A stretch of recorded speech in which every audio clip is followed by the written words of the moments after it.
అందరికీ శుభోదయం అండి. మనం ఆగస్టు మాసంలో రాసుల్లో చివరి రాశి అయింది ఉభయోదయ రాశి చెందినటువంటి మీనరాశి వాళ్ళకి ఎటువంటి ఫలితాలు కలగబోతున్నాయో తెలుసుకుందాం. ఎందుకంటే ఈ మాసంలో మీరు అసలు కంగారు పడాల్సిన అవసరమే లేదు. అడ్డంకులు అధిగమించలేనివి ఏమీ కావు. మీరు ఎదుర్కొనే పరిస్థితులకు ఇతరులు చాలా భయానకంగా కఠినంగా అనిపించవచ్చు, మీకు చాలా సింపుల్గా అనిపిస్తాయి. మీలోని భావాలు సవాళ్ళను మీరు ఎంతో సునాయాసంగా చాలా ప్రశాంతంగా దాటడానికి ఈ రాశి వారి స్వభావం మీకు ఎంతో ఉపయోగపడుతుంది. నల్లేరు మీద బండిలాగా వెళ్ళిపోతుంది.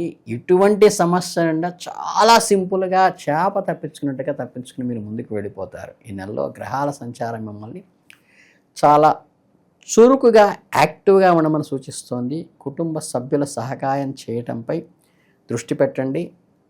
మీ సహాయం ప్రత్యక్షంగా కాకుండా పరోక్ష మార్గాల్లో ఉంటే మీకు వారికి కూడా ఎంతో మేలు జరుగుతుంది. ఉదాహరణకు ఎవరైనా ఆర్థిక ఇబ్బందుల్లో ఉంటే వారికి నేరుగా డబ్బు అప్పుగా ఇవ్వటం కాకుండా తర్వాత బంధాలు పాడు చేసుకునే అవకాశం లేకుండా వారికి ఎవరి చేతైనా ఇప్పించటము, ఆ ఇచ్చేవారిని వారికి జత చేయటం ద్వారా మీ బంధానికి ఇబ్బంది లేకుండా వారికి సహాయం అందే విధంగా మీ ఆత్మగౌరవానికి ఇబ్బంది కలగకుండా మీ ఇద్దరి మధ్య ఆరోగ్యకరమైన పరస్పర అవగాహన కూడిన సంబంధాలు పునాది పడటానికి ఉపయోగపడుతుంది. ఈ రకంగా సహాయం దీర్ఘకాలంలో మంచి ఫలితాలను ఇస్తుంది. ఈ నెలలో మీరు ఎదుర్కొనే ప్రతికూల పరిస్థితులు కూడా ఓపికతో ముందుకు సాగినట్లయితే మంచిగా మీరు పరిపూర్ణమైన ఫలితాలను పొందుతారు. వ్యాపార రంగంలో ఉన్న వాళ్ళు మీనరాశి జాతకులైనట్లయితే ఈ నెల మీకు అద్భుతమైన అవకాశాలను ఇస్తోంది. మీ ఊహకు కూడా అందని రీతిలో దాదాపుగా అనంతమైన అవకాశాలను ఇస్తోంది. అంటే ప్లెంటీ ఆఫ్ ఆపర్చునిటీస్ మీకు రాబోతున్నాయి. అలాగే మీ వ్యాపారాన్ని విస్తరించడానికి, మల్టిపుల్ డైరెక్షన్లో విస్తరించడానికి బాగా ఉపయోగపడుతుంది.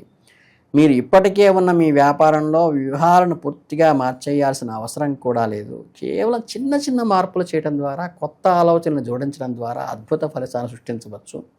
మీ ఆలోచన విధానం చాలా చురుగ్గా ఉంటుంది. మార్కెట్లో వస్తున్న మార్పులను ముందుగానే పసిగట్టి అందుకు అనుగుణంగా వ్యాపారం చేయగలుగుతారు.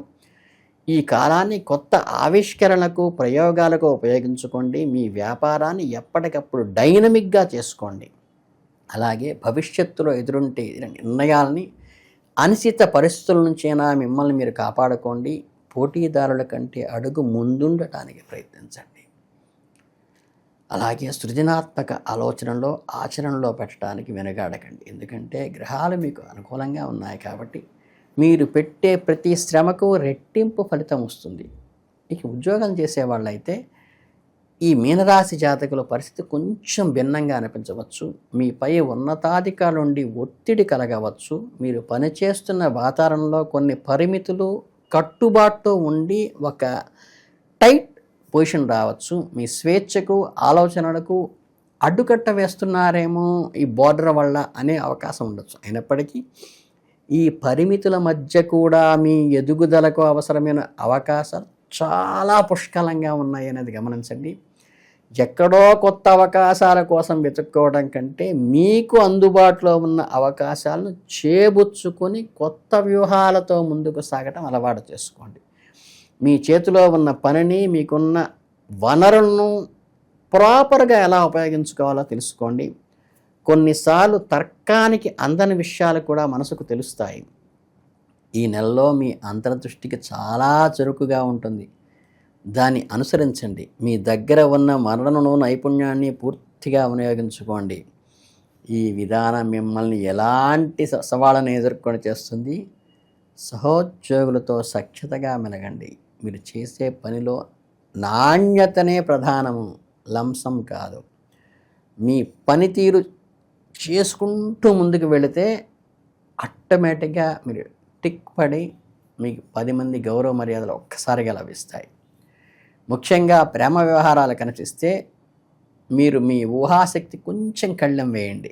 మీ మనసును గుర్రంలాగా పరిగెడుతూ ఉంటుంది. దాన్ని కొద్దిగా ఆపండి.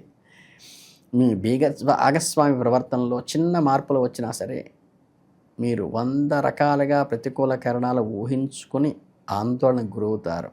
వారు అలసిపోయి ఇంటికి వచ్చి పని ఒత్తిడిలో భారం చేసే బదులు మీపై వారికి ప్రేమ తగ్గిందేమో అనే భావన మీలో మెదులుతుంది. అది వదిలిపెట్టి నిజంగా వాళ్ళు అలసిపోయారా, నిజంగా లోపల అంతర్గతంగా మదన పడుతున్నారా, వాళ్ళు ఏమి చెప్పదలుచుకుని మీకు సరైన ప్రాపర్గా కన్వే కావట్లేదని ఒక్కసారి కూర్చుని ఆలోచించండి. చక్కగా దగ్గరికి తీసుకోండి, మనసు విప్పి మాట్లాడుకోండి. వారి భావ వ్యక్తీకరణ కానివ్వండి, వెంటనే ప్రతిస్పందించద్దు. పూర్తిగా వాళ్ళు చెప్పటం అయ్యాక వాళ్ళ భావాన్ని సరైన కోణంలో అర్థం చేసుకొని చక్కగా దగ్గరగా తీసుకొని వారి మానసిక క్షోభకు చాలా సింపుల్ పరిష్కారం మీకు స్ఫురిస్తుంది. అది వారికి ప్రపోజ్ చేసి ఆనందదాయకమైన వాతావరణాన్ని పెంపొందించుకోండి. అలాగే మరోవైపు ఈ నెలలో ఈ పౌర్ణమి తర్వాత గ్రహస్థితులు చాలా వరకు ప్రశాంతంగా ఉండటానికి సూచిస్తాయి. అంటే మీ జీవితంలో పెద్ద పెద్ద ఉపద్రవాలను కానీ అనుకోని విపత్తులను కానీ సంభవించే అవకాశం చాలా తక్కువగా ఉంటుంది. మీ ప్రశాంతతకే మీకు ఒక వరం లాంటిది. అంటే మీ ముందుకు వచ్చినప్పుడు రిస్క్ తీసుకోవటానికి మరియు కొత్త ప్రయోగాలు చేయడానికి ఎప్పుడు వెనకాడద్దు. ఒక్కసారి క్యాలిక్యులేటెడ్గా ఉండి ముందుకెళ్ళిపోండి. కొత్త అభిరుచికి ప్రయత్నించవచ్చు. ధైర్యంగా ప్రారంభించండి. మీ సంబంధాలు కొత్త కోణాలు అన్వేషించడానికి ప్రయత్నించండి. అలాగే మీరు ఎప్పటి నుంచో ఒక సంగీత వాయిద్యాన్ని నేర్చుకోవాలనో లేదా ఒక పుస్తకాన్ని చదవాలనో ఒక ప్రదేశాన్ని దర్శించాలో అనుకుంటే ఖచ్చితంగా ముందడుగు వేయండి. ఒక చిన్న చిన్న ప్రయోగాలు మీ జీవితంలో కొత్త ఉత్సాహాన్ని నింపుతాయి. కొత్త కోణంలో ఆలోచించండి, మీకు ఆహ్లాదం ఇస్తుంది. అది మీకు పనిలో చురుకుదనాన్ని ఇస్తుంది. అలాగే ఈ ఆగస్టు 2025 నెల మీకు మీనరాశి జాతకులకి జాగ్రత్తలతో కూడిన ప్రణాళికను, సాహసోపేతమైన అన్వేషణ మధ్య సమతుల్యత సారించే విధంగా గ్రహస్థితులు ఉంటాయి. అంటే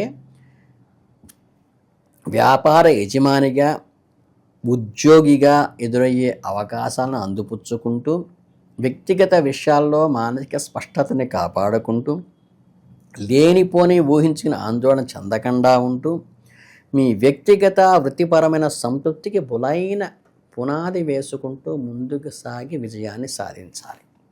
ఈ రాశి వారికి అధిపతి బృహస్పతి గురువు కాబట్టి గురుగ్రహ అనుగ్రహం కోసం ప్రతి గురువారం ఓం బృహస్పతయే నమః, ఓం గ్రాం గ్రీం గ్రౌం గం సహ గురవే నమః అని చక్కగా 108 సార్లు ప్రార్థన చేయండి.